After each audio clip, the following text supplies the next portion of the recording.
Right.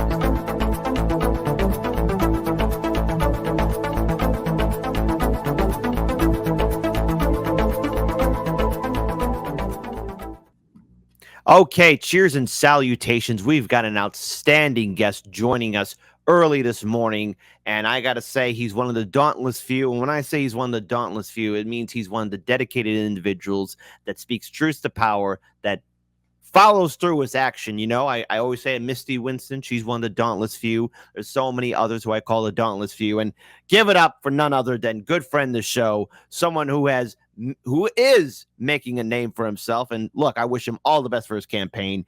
Give it up for the man, the legend himself, Jose Vega, who has successfully got himself on the New York State ballot. I know you're out there in public right now. You're on the streets. You're hitting the ground. And also, I want to give a shout out to this as well, because hold on, before you speak, my friend, I want to give a shout out to this event that's taking place in New York City on June 6th of all days, which is going to be a fun day, by the way, folks. So if you're going to be in New York City, check it out. You're going to have the tag team champions, Keaton and Russell of Due Dissidence, with Jimmy Dore joining Jose Vega, being there at this event. You've been posting it on your Twitter account. You're going to be there with them. So, Jose, a lot of stuff is happening live and direct in your neck of the woods. So tell us what's going on and how are you doing, buddy? Well, look, it's been kind of a wild ride getting on the ballot.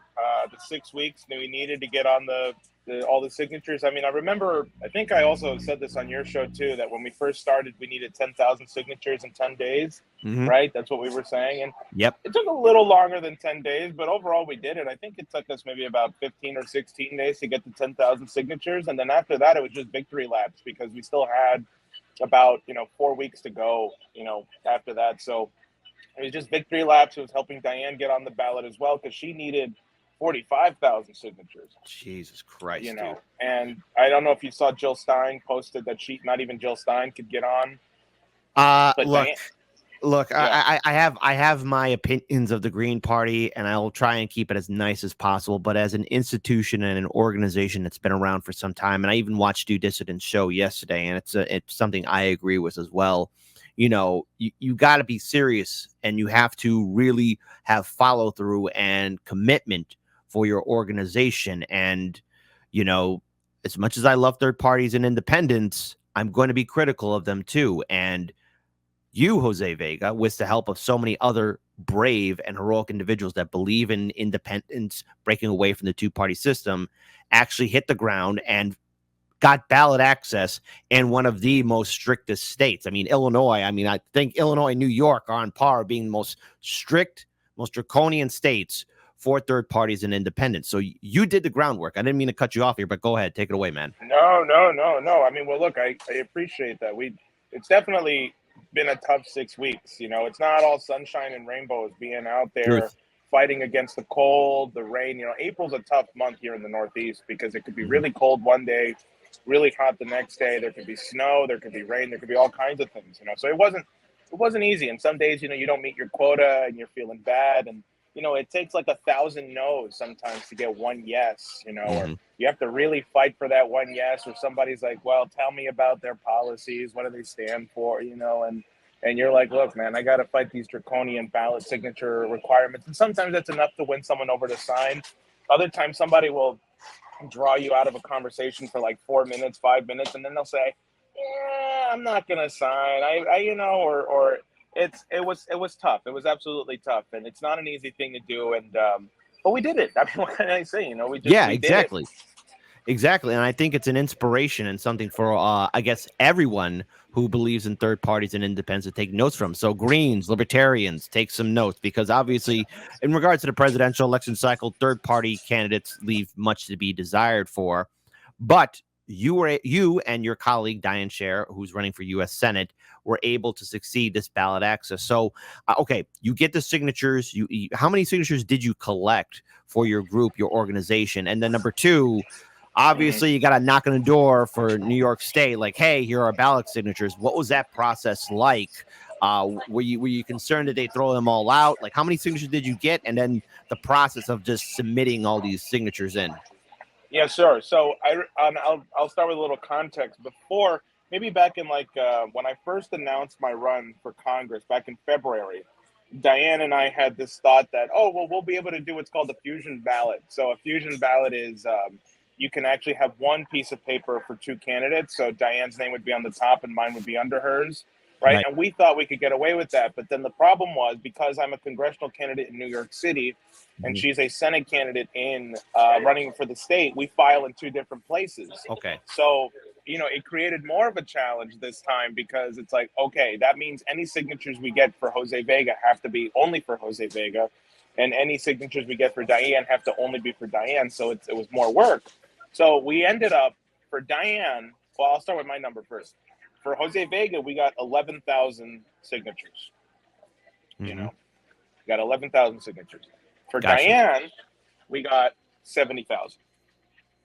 Mm. In Okay. 6 weeks. In 6 Wow. weeks. So, and it was, yeah, it was, what is it like, door knocking or being on the street? I mean, the door knocking a building could be hit or miss, man. You could go into one building. We went into some pretty sketchy buildings, man. We went into some we, there are pictures that my friend Robert took of us. Like, there were homeless people sleeping in the stairwells. There were odd noises we were hearing. There were, we did. There were times where I was like, I had chills down the back of my spine. Like, do I really want to be in this building right now, getting these signatures? And you know, we did it anyway. And the good thing about buildings is you get a high validity rate. And Mhm. then being out in the street was like even tougher because it really what my advice would be, it's all about your body language. It's all about Right. you. If you're feeling good, the person who's coming towards you or approaching you and you can stop them, they're more likely to sign or stop. But if you're feeling frustrated and angry, as a lot of us were at times, the person's going to pick up on that and they're not going to want to sign Right. for you. Right. So Right. it really is like a mental game. And to get 100 signatures as an individual a day, it requires you to be out there from 7 in the morning to like 6 in the afternoon, in the evening. That's just the kind of hard work it is. A lot of people don't do this stuff and they think it's easy. It's not easy. And that's why Mhm. I don't fault, third party candidates who are doing this, not knowing what they're getting into. But that's Right. why and I'm saying this, anybody who wants to work together with Diane and I to be statewide candidates will be happy to work with you. Mhm. We can figure something out. I believe anybody who wants to be on the ballot should be on the ballot. And, Mhm. I'm willing to throw my hat in the ring and help anybody. But now that we got the signatures and now Yeah. that it looks like Diane and I will be on the ballot, and that means that Diane and I are the only two candidates in New York State that are actually anti-genocide, anti-imperial, and ready to Mhm. kick some ass. Well, first of all, man, yeah, we here at Heartlands Media are in full solidarity with your campaign. I remember covering your story. So now in the innocent year of 2022, where you first called out AOC, and now here you are 2 years later, running as a congressional candidate as an independent. And obviously, something else monumental took place. And maybe you could elaborate a little bit more on it, because things that get posted on social media, it's usually hit or miss, and it's always important to at least get full on clarification. But as it stands right now, your fantastic friend in the whole wide world, Representative Richard Torres, your buddy, your pal, there's going to be a debate. Is this going to happen? And are you going to be on the debate stage with him? How's that going to turn out? And where can viewers tune in so that we could see this debate take place? Yeah, so I was actually surprised myself about the debate too. There's this guy Nathan who runs NSSN News, who's like this. He's this wunderkind. I don't know how he does it, but he finds himself in like all these different places, Mhm. covering as a press. And he rented out some studio in an undisclosed location, um, Okay. All and right. he said, "Hey, man, I'm setting up a debate between you and somebody who's calling themselves the Republican candidate." And which I don't know if that's official or not because I haven't seen any FEC filings, but it might be. I don't know. And Okay. Richie Torres, and I just said, "Really?" He said, "Yeah." And I said, "Okay." So it's going to be. We're going to pre-record it. It's going to be a debate. Yeah, Mhm. there's a debate stage, and Right. NSSN News will be streaming it June 13th. I think we're pre-recording the day before or hours before. I'm not too sure. I have to look at the schedule again. And Yeah, I don't know. I think Richie Torres has been contacted about it, and I believe Nathan told me that he got some confirmation that they know about it and that he's been invited. That's all I can say. I mean, I Okay. can't say more than that. I would like to say, yeah, Richie Torres is definitely going to be there, and then he's going to cow out. But I mean, I would be surprised if Richie Torres does show up. I won't be surprised if he misses out. So we'll see what happens.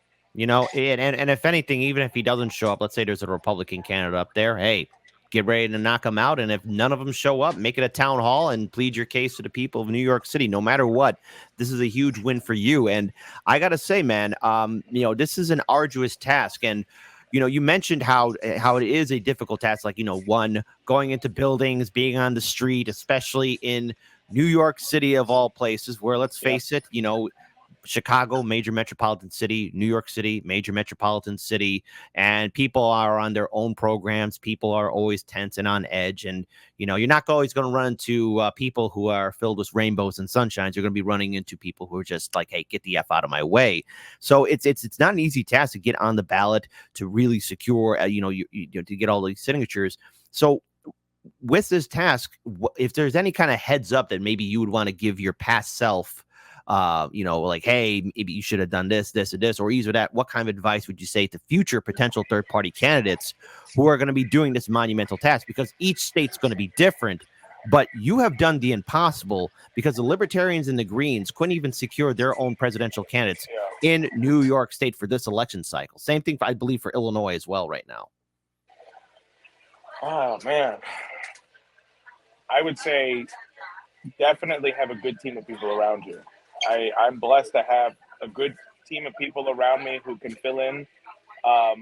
Where I'm weak, they're strong, and it's not a one-person job. I think the solidarity that I've built, not just with my team, but with people around the country who've supported me for the last 2 years, has Mm-hmm. given me the moral courage to really stick true to my principles and beliefs, and stick true to the stick true to what I'm about, and this race. I think my advice to somebody who wants to run independent for the first time is contact me, and I will help you out. I think I'll do it that way. Yeah, if you Yeah. are running anywhere in the country, and there are a few independents that I know that are running. There's a candidate in Colorado whose name escapes me right now, who's running as an independent. She's actually currently trying to get her own signatures right now. If you're a candidate somewhere out in the country and you want some help getting started, or Mm-hmm. anything else, let me know. Contact me. I'm pretty easily accessible via Twitter and any other social media platforms. I'll be happy to help you out, advise you, and guide you. I would just say you need to have a clear reason as to why you're doing it, because if it's not strong enough, it'll get muddied and you'll be easily pushed around and persuaded by other people's ideas as to what you need to do to appeal to your constituency. You need to have a really clear, strong moral vision as to who you are and what you're about and what you're trying to accomplish, because in the beginning of this thing, there's lots of people who are going to give you unsolicited advice. Some of it's going to be good, some of it's going to be bad, and a lot of it's going to be really bad. And Mm-hmm. the worst advice is the one that tells you, yeah, well, you sound good on this, but you need to say this less, or you need to, no. If you're getting to the point where somebody's asking you to suppress something you think is right, for votes, you get away from that person.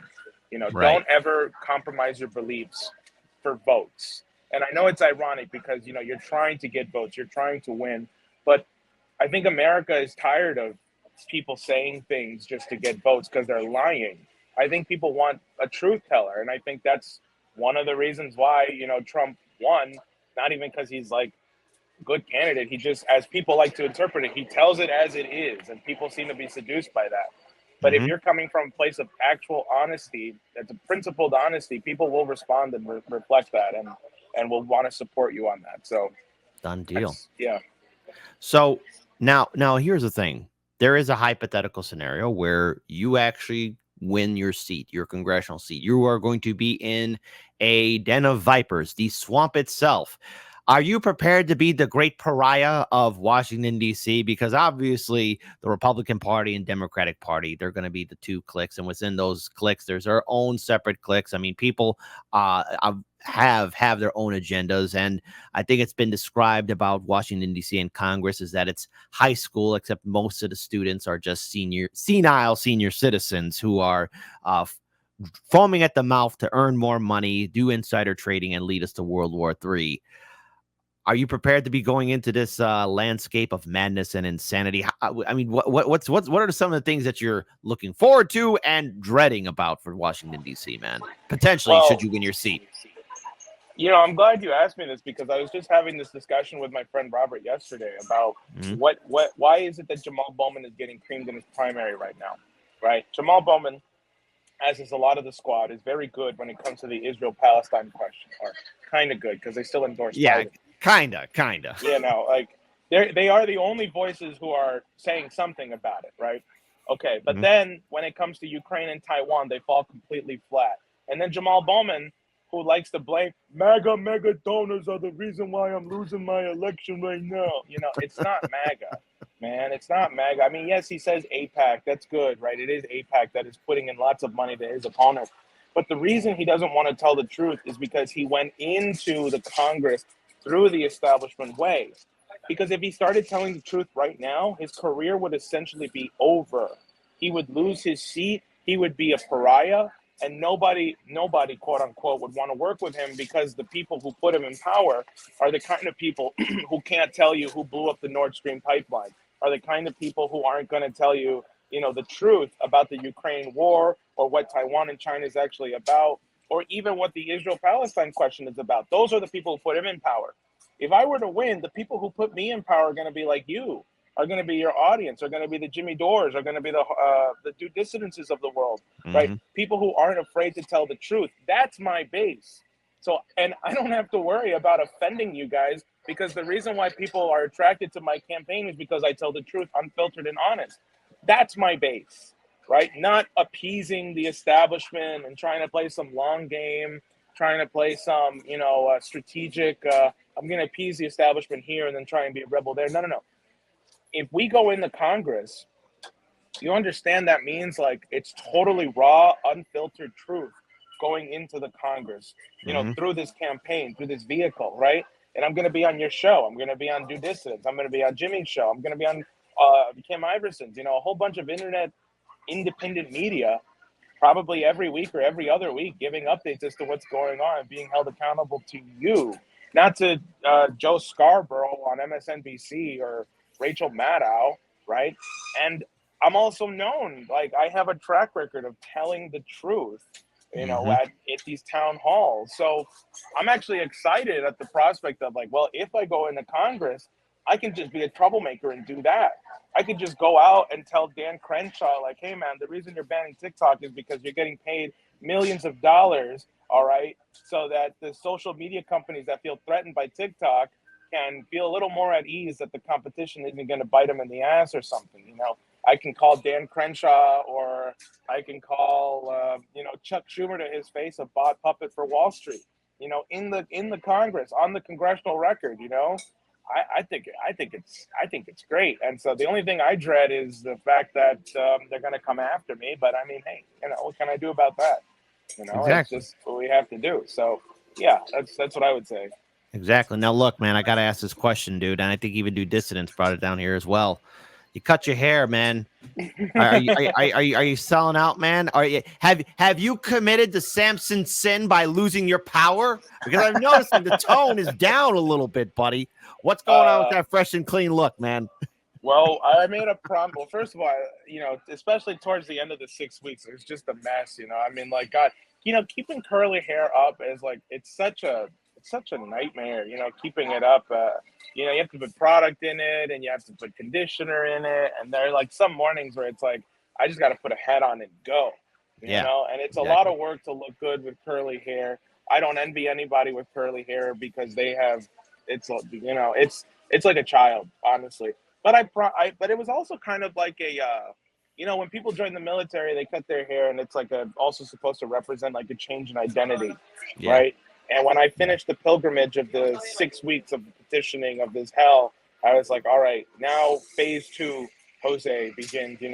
Cut my hair, and now begins the real race. Now begins the campaign. now begins what we're actually about to do. So, I don't have any plans to cut it as it grows. I'll bring the curls back. Don't worry, folks. And yeah, yeah. I'm also pointing out some of my chat here.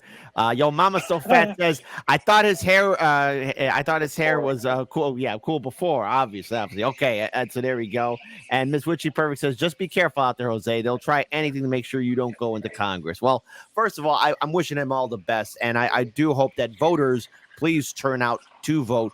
One thing I want to do is also give a shout out to the crew of Due Dissidents and the Jimmy Dore Show, because I know Due Dissidents went on the streets of New York City in solidarity to help get signatures. And I know that they did a segment saying, like, hey, look, we went to help him out because he was able to do this. And, it's everybody's credibility on the line. And I got to say this as well.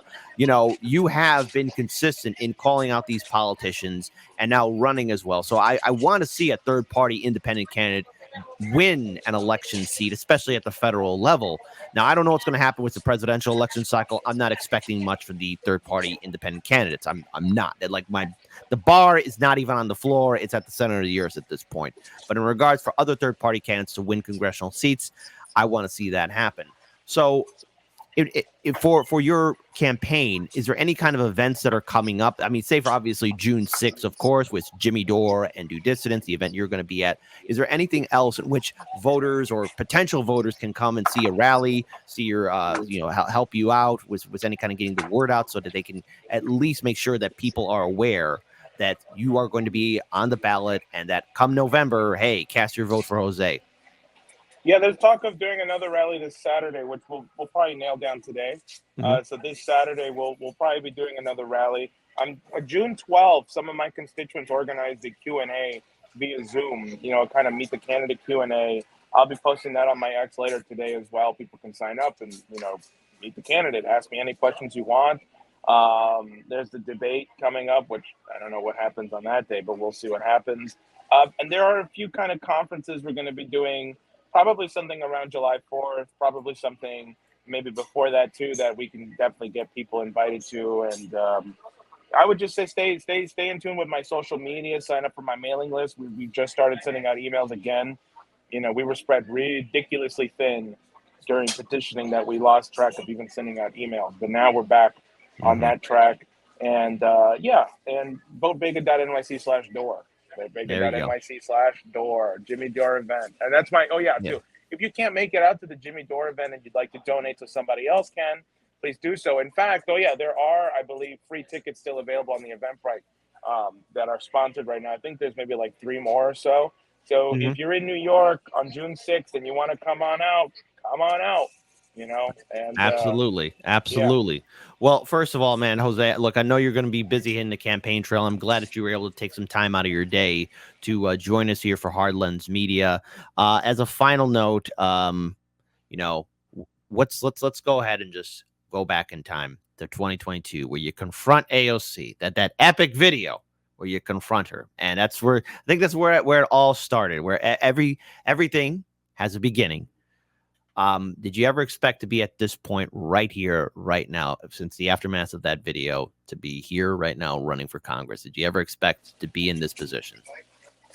No, I didn't know what I was expecting. I was expecting the world to blow up by then. Actually, to be honest with you, I was pretty freaked out about what was going on with the Ukraine war, and now I'm even more freaked out now, especially given the fact that the United States has authorized Ukraine to launch missiles that are American-made into Russian territory, and we're blowing up the Russian early warning detection radar system for nuclear bombs, which is one of the red lines that the Russians are saying if that's attacked, we will launch nuclear bombs. So things are pretty bad right now, and if anything, I did not expect where I am now, but I'm glad I'm in the position I am now because we have the ability to actually respond to what's going on in the world, and we'll be able to intervene on world history.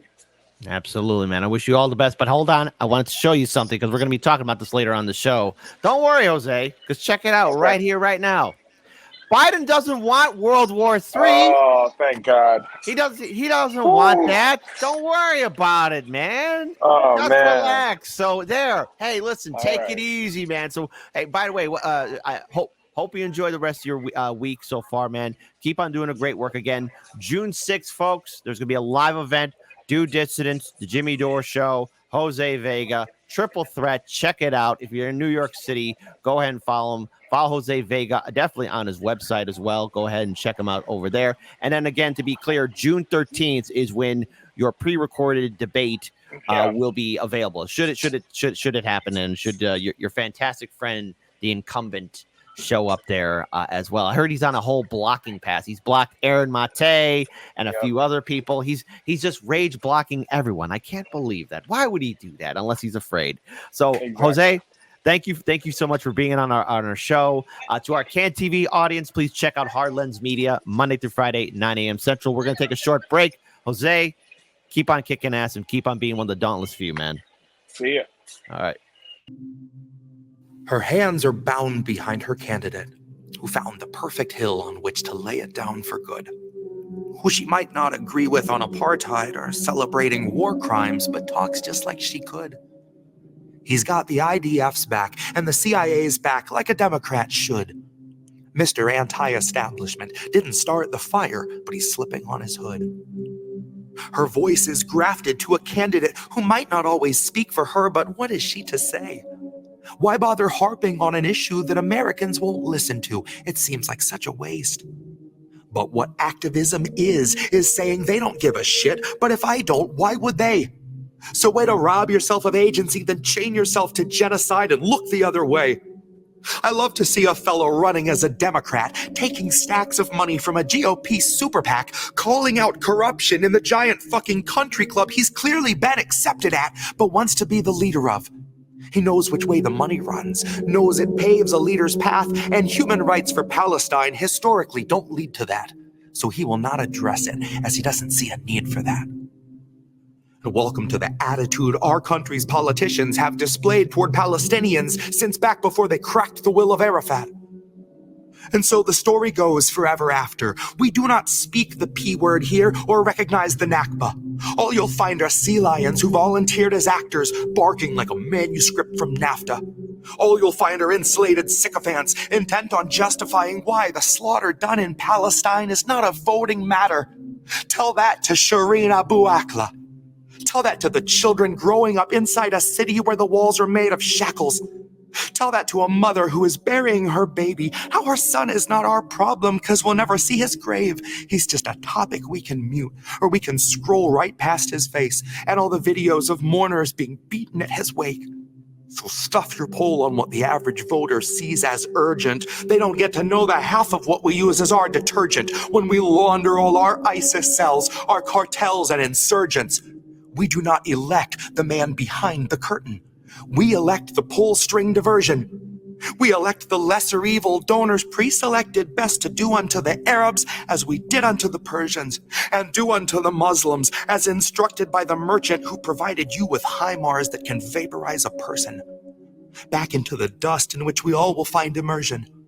One arms dealer's Jenin is another dealer's Curson.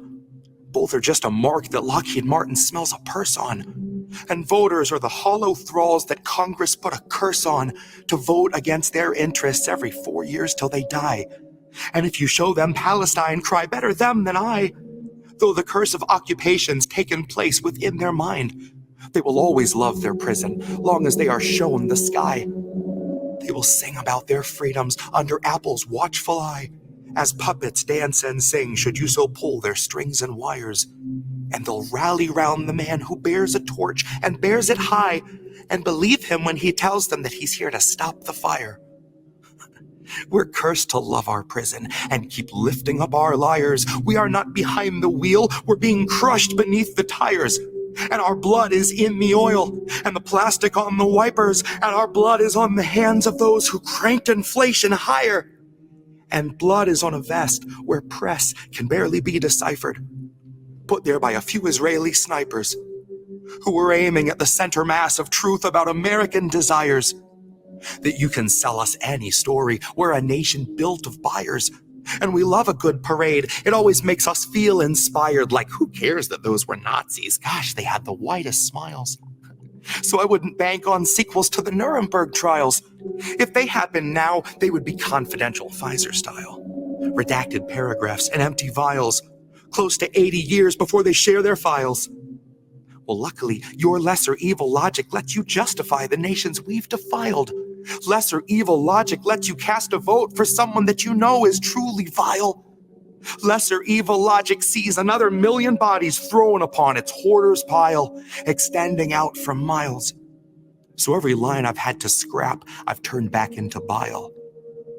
So don't you touch that dial, lest the feds come swarm your door. Guess it isn't safe to say things like I don't support the war, or may Palestine know freedom from the Jordan to its shores, or I'd love to see our senators get trampled by the poor.